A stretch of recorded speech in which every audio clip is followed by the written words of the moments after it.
Oh, this song's great. This is my second favorite song. The Brothers in Arms was my favorite. This one's pretty close. It feels Got it. very kind of like shit is real now with this music. Yeah, and you can kind of tell that this is... I think these were the remastered tracks, but they're still kind of synth-heavy compared to what they would become later on, when they actually got the money for a full orchestra and everything. Yeah, although there is already... I love the kind of tribal drums that Marty O'Donnell uses. Oh, there they are now. That's an interesting juxtaposition of, like, you know, musical instruments with the sci-fi theme here. Yeah. Very, very inspired choice. Now, I'm fairly certain. I'm now really cautious about everything where I say I'm fairly certain of, because it got missed and myth so wrong. No, don't worry about it. I think Marty O'Donnell talked about in some interview or another.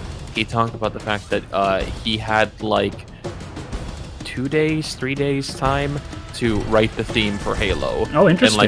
And they were just like, you know, we need something. We don't even have any kind of a gameplay. We have this like announcement thing we have to do, and here's what we're like, the thematics and what we're kind of thinking about. Okay. When we talk about Halo, and then he came out and he wrote the theme that we know now. Okay. Wow. Well, so really good showing from him. Oh God, yeah, hunters!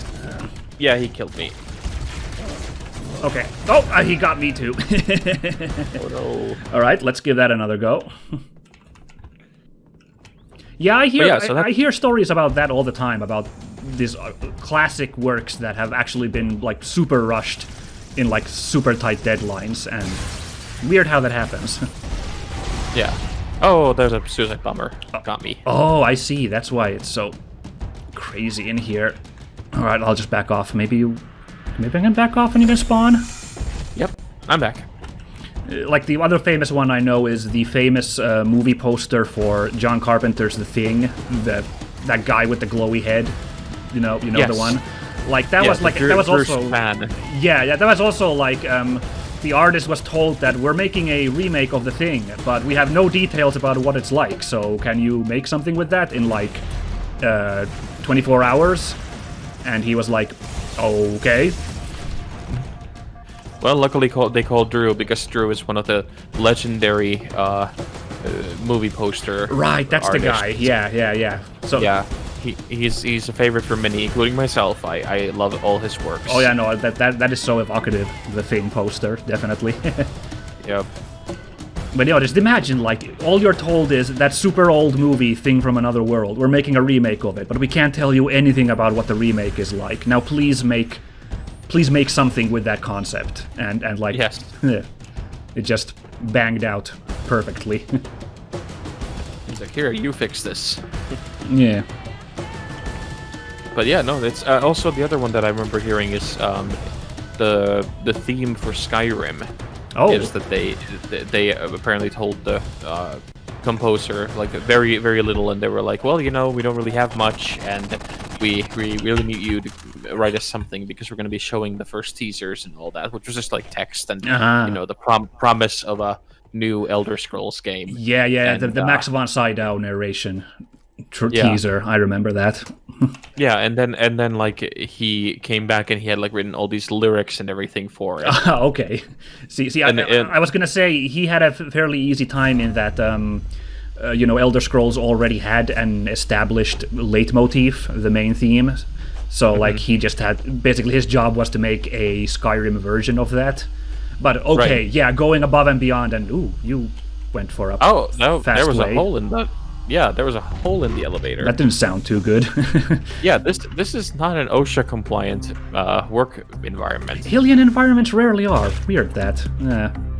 Yeah, but no, apparently, so he went above and beyond and made up the entire dragon language, Nordic Skyrim language. So okay, yeah, no small feat that either.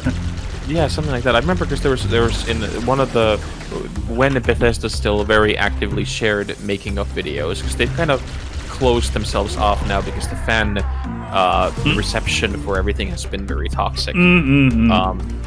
But I remember when they were still sharing that stuff, and they had a bunch of documentaries and things you could watch on YouTube about them, and they were talking about just how insane it was that they were not expecting much, and then he came back with this ridiculously, already fully formed and hugely evolved theme. The perfect to evoke Skyrim song, basically.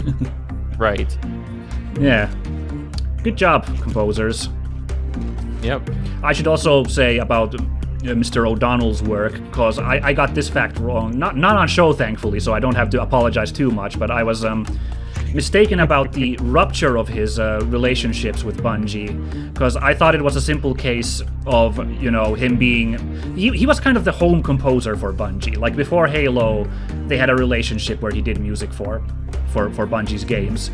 And they got a different guy for Destiny, and my impression was that, that just, offended him, and he was like, okay, fine, we're not working anymore.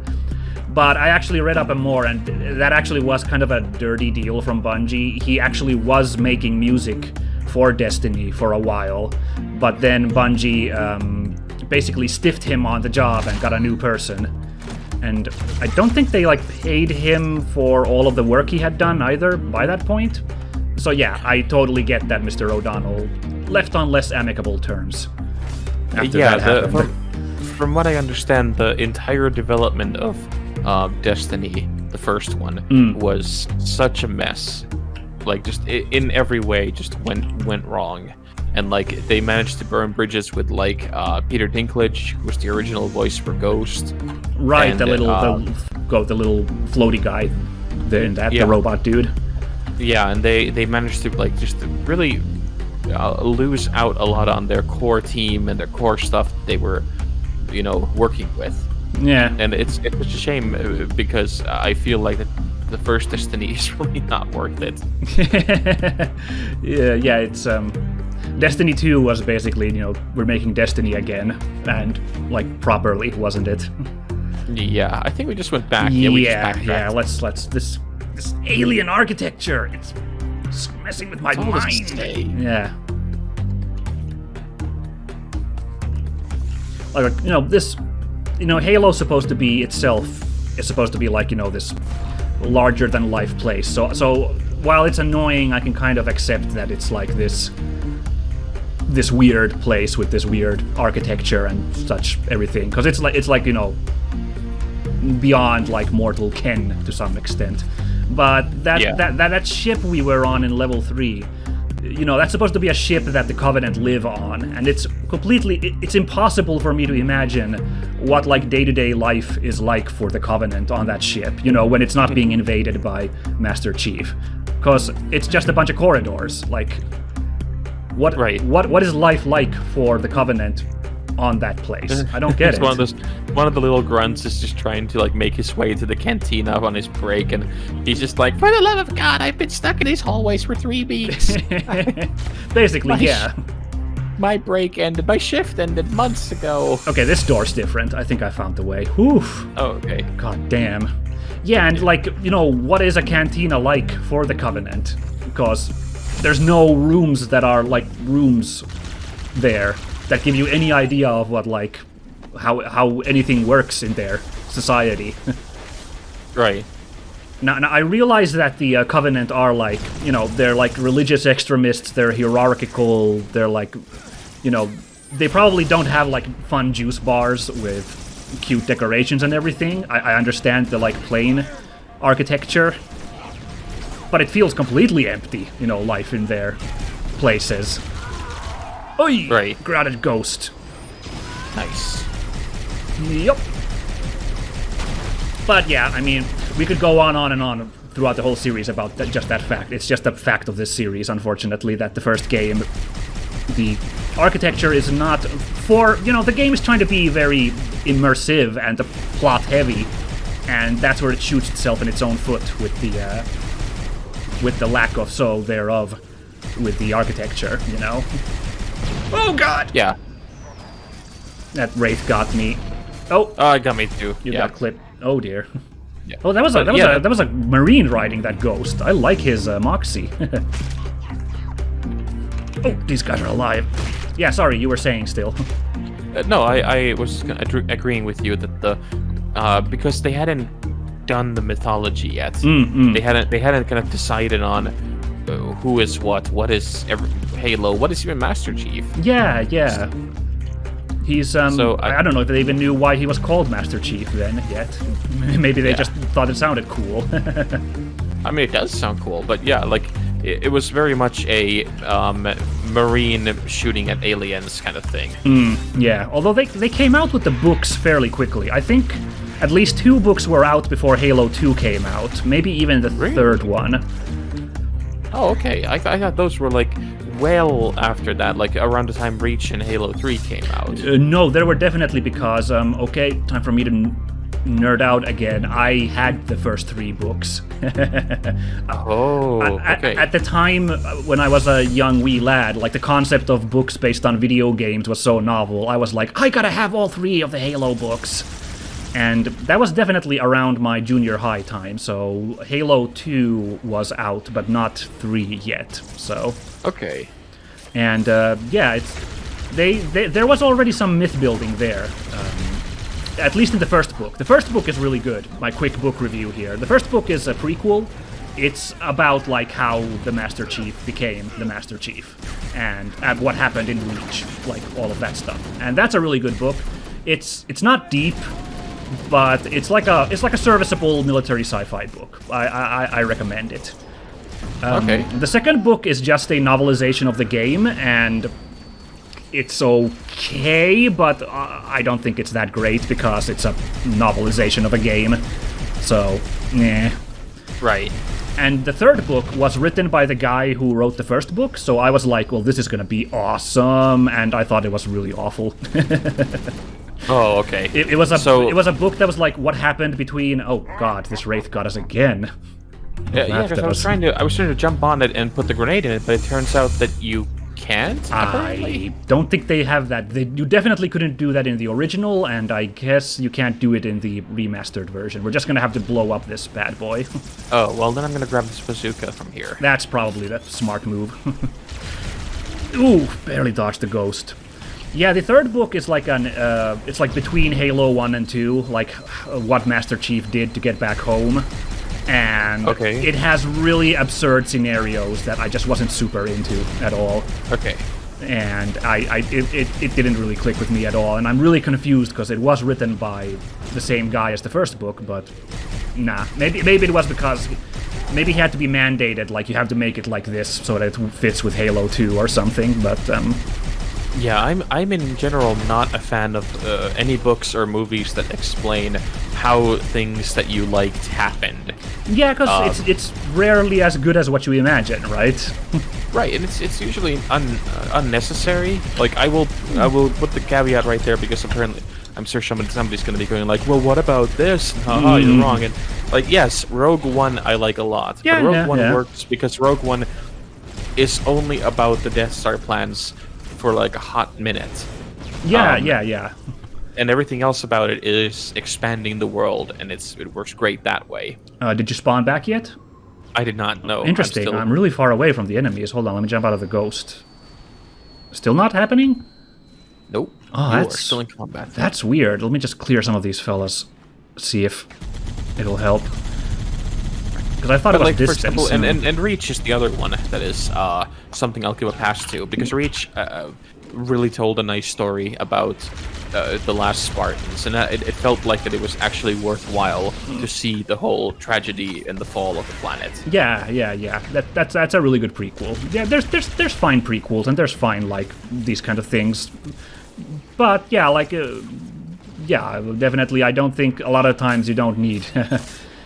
it's not worth the attempt to explain stuff. Like, did we really need an explanation for what happened to the Master Chief on his way back to Earth?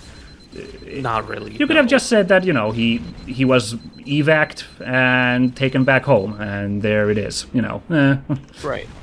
Yeah, there we go, I'm back now. Oh, nice. That's weird. Okay, whatever. There was one thing I did like about the third book, which turned out to be canonical, and I hated it back in the day, but now I'm okay with it. They brought back some of the other Spartans. explaining Really? that some of the other Spartans actually did survive after all on Reach. They like, I think, I don't remember exactly, but I think they like swing by Reach on their way back to Earth, and they find like a couple of Spartans who managed to somehow survive the fall of Reach. And those guys are in Halo 5. When you play co-op, Master Chief has his team of Spartans. Those guys are actually canonical. They're the guys who survived the events of Reach, basically. Oh well, I'm kind of fine with that. Like that is something that's like it's an easy retcon that doesn't really hurt anything. Well, when I was a kid, I thought that it was so important that he's the last Spartan. Like, I thought that that's lame that there's more Spartans than just the Master Chief. But I don't know. Maybe I've become a big softy when I've grown up older. Now I'm like, I'm so much happier that he's not alone. Like, he's got some buddies. I'm right there with you. Yeah, I'm right there with you. Like, when I was a kid, I was very much into buying into that whole the single warrior who survives alone and everybody else dies, and it's really tragic and it's awesome. And now I'm just like, why did his friends have to die? This is so needlessly, pointlessly sad. Yeah, we were talking about it when we played Reach ourselves. I was talking about it because at first I was like, ooh, they're leaving it ambiguous if the main character of this game, Noble 6, survived. But then you get the epilogue level, which, spoilers, does not end well for Noble 6, so... Yeah. I didn't feel great. It's like, did you like these characters? Well, tough. Yeah. That actually went exactly as I expected it to go. Yeah. No, I remember, I think I was like first or second year of my... Oh, a tank. Ooh! This is why this level's great. This right here. Yeah. But I think it was first or second year of high school.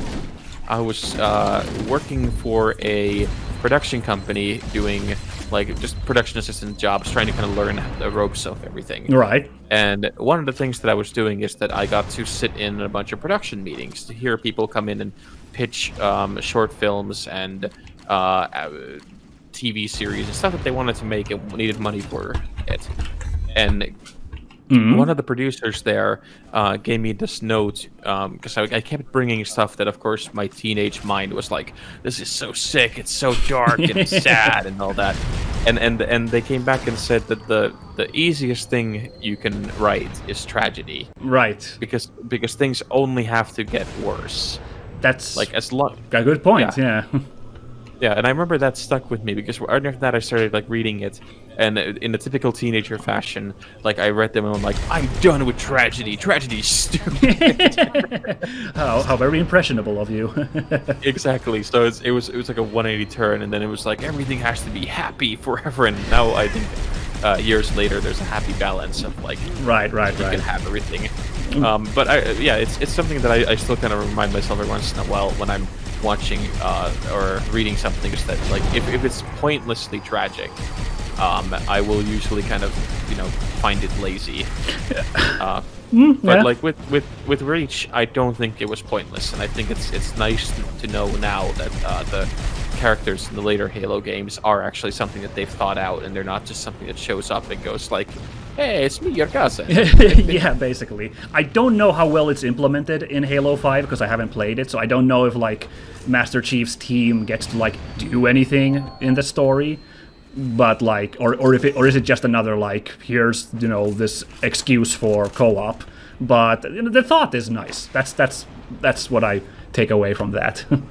Yeah, Halo 5 is the one I have played least because it was the first Halo of the entire lot that was like, oh, you can't play it couch co-op. And I had played all the other Halos with my flatmate on the Xbox. Okay.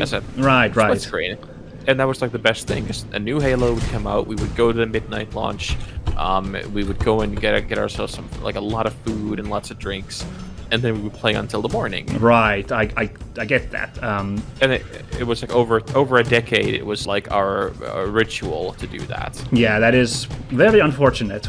It's that I'm gonna assume there was some push for online services, obviously. That's what it was, and also because it was a very.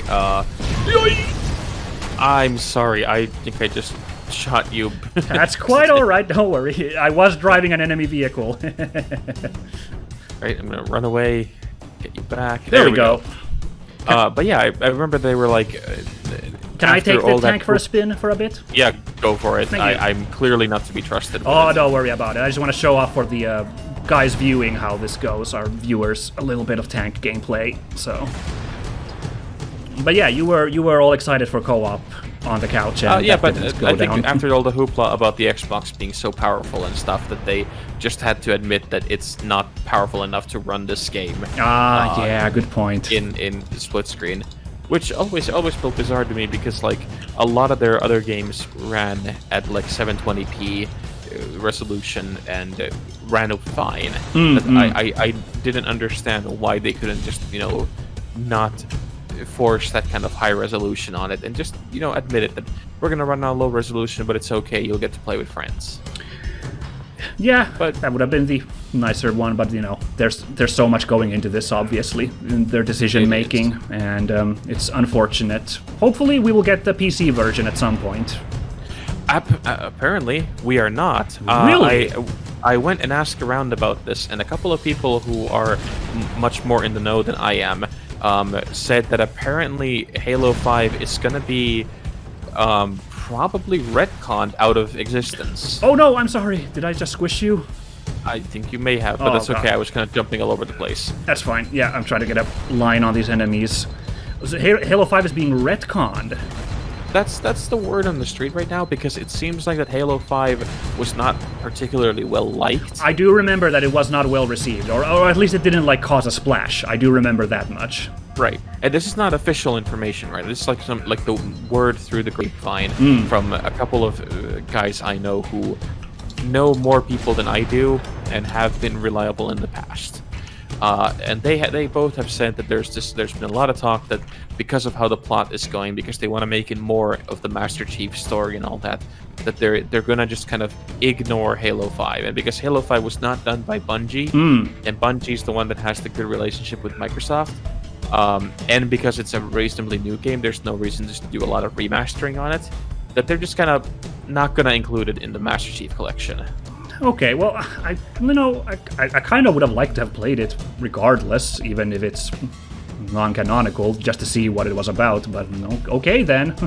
Yeah, I would have happily played it again, especially as a co-op, because Oh shit, goddammit. That's okay. Because I haven't played it as a co-op, and it would have been a lot of fun to see what the hoopla was about. But if it doesn't come, it doesn't come, and at least we'll have, we still have 2, 3, and 4 to play through. Right, and Infinite at least is getting a PC release, so... Yes, Infinite will come out the same time on the PC as it does on the Xbox.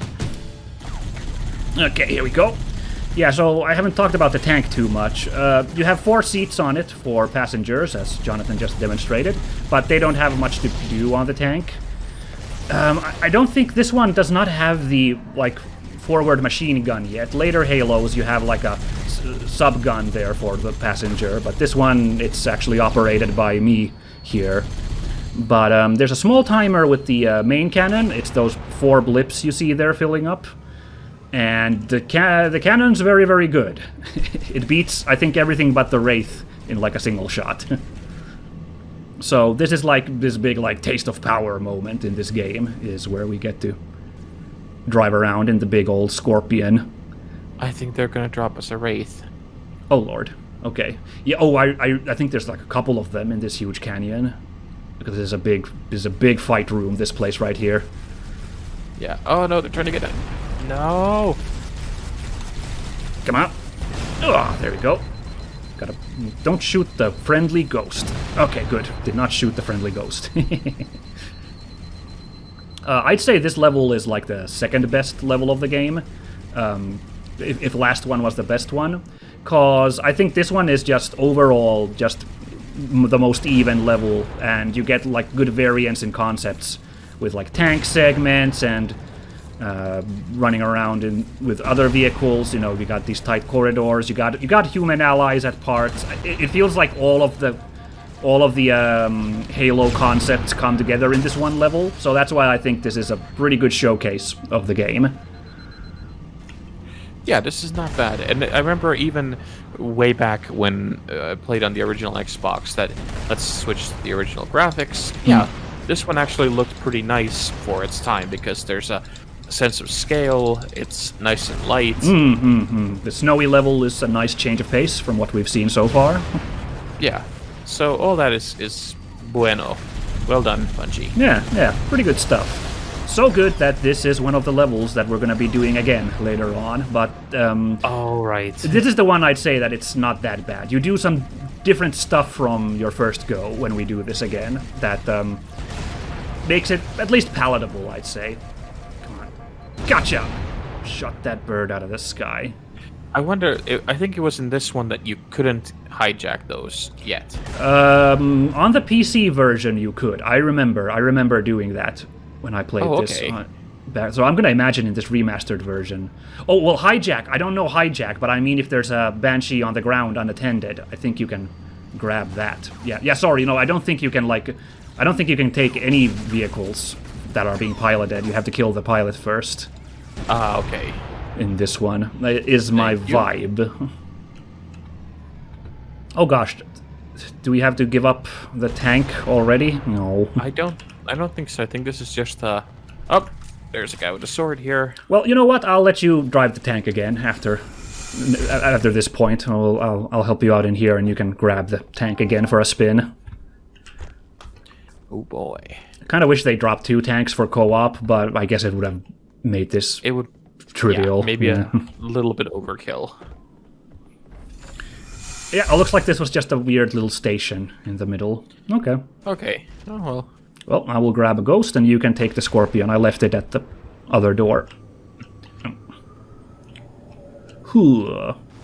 Yeah, hold on. What was I thinking? Oh gosh, I had a complete loss of train of thought. We were talking about this level, and the design. And going backwards through it. Yeah. But this one... Oh, we were talking about the Banshees, right, sorry, that's what I was going to say, this is the level where there's one moment where if you're really fast, you can nab a Banshee and actually sequence break a chunk of the level. I'll try to remember when it happens and call it out, see if we can do it. Oh, yeah. There's a moment where there's an unattended Banshee, which if you're really quick and you have a plasma grenade on you, you can, in fact, steal it right from their noses.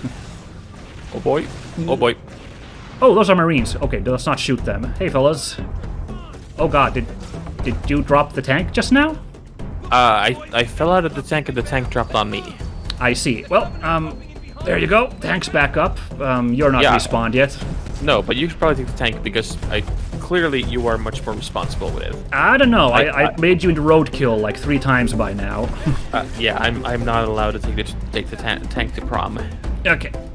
And I just squished one of our Marines. Sorry, fellas. Well, we've got 3 passengers, though, so that looks kind of fun. You can have a maximum of 4 since there's 4 tread segments on this. Yeah. The Scorpion has a fun design because it's got this... I've heard it called H treads, because it has like 4 treads that are like split in the middle rather than two treads. So it gives it kind of a unique look. Right. I like it. This was used a lot in Transformers, of all places. There was a phase in the aughts to early 10s when if a Transformer turned into a tank, it would like always be like this H shape. I guess it was just an easier design to make a transforming robot for.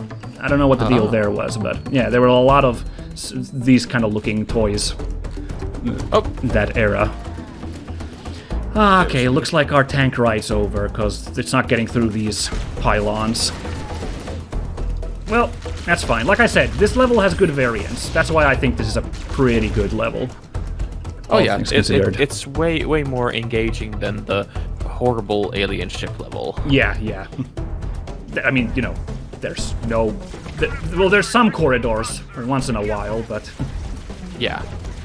Nothing too bad, and, you get sniping segments, you get vehicle segments, you get tunnels sometimes, but you get tunnels in weird places like those bridges we crossed. Those were pretty impressive. Yeah. Oop, Banshee incoming.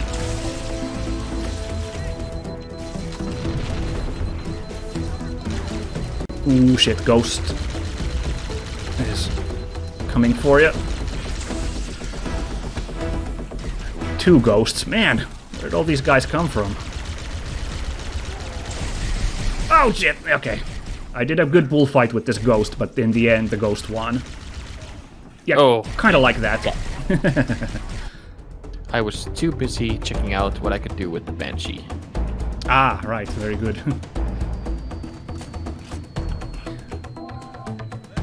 Oh, okay, good. I was about to say, isn't the AI smart enough to dismount the tank? They are, actually. Nice.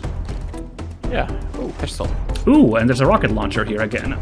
Nice. I'll give that a go. That'll be good against those ghosts, actually. I think we were meant to grab that on our way. Yo! I got him. Oh, wow, good. For a second, I wasn't sure who got who there. I felt that was a very good ironic moment that like I used invisibility to beat him who was already invisible. Oh, that's what was going on there. No wonder I was like, which one's the real one? Which one pointed first? Spider-Man, obviously. No, I'm pointing at you. No. How dare you point at me? Oh, man. Everyone should go watch Into the Spider-Verse if you haven't already. That's my movie recommendation of the day. Oh yeah, that's easily one of my favorite Spider-Man movies. Ooh, oh, unattended ghost. Nope, no longer attended, but it is... Damn! Dodged my missile. Ooh, this... Missile launcher is actually a little hard to use, because it isn't a fast-moving rocket. Not the fastest thing in the world. And no lock-on either. Ah, well. Yeah, I don't think they introduced the lock-on until in the later Halos. Right. Oh, those are friends. Sorry, guys. Oh, but this turret, though, he's gonna be in trouble. Yeah. Figured he wouldn't like rocket to the face. Ooh. Ooh. Where do we go now? Ah, Banshee. I fell to my death. It didn't even look like a particularly big fall, but there you go.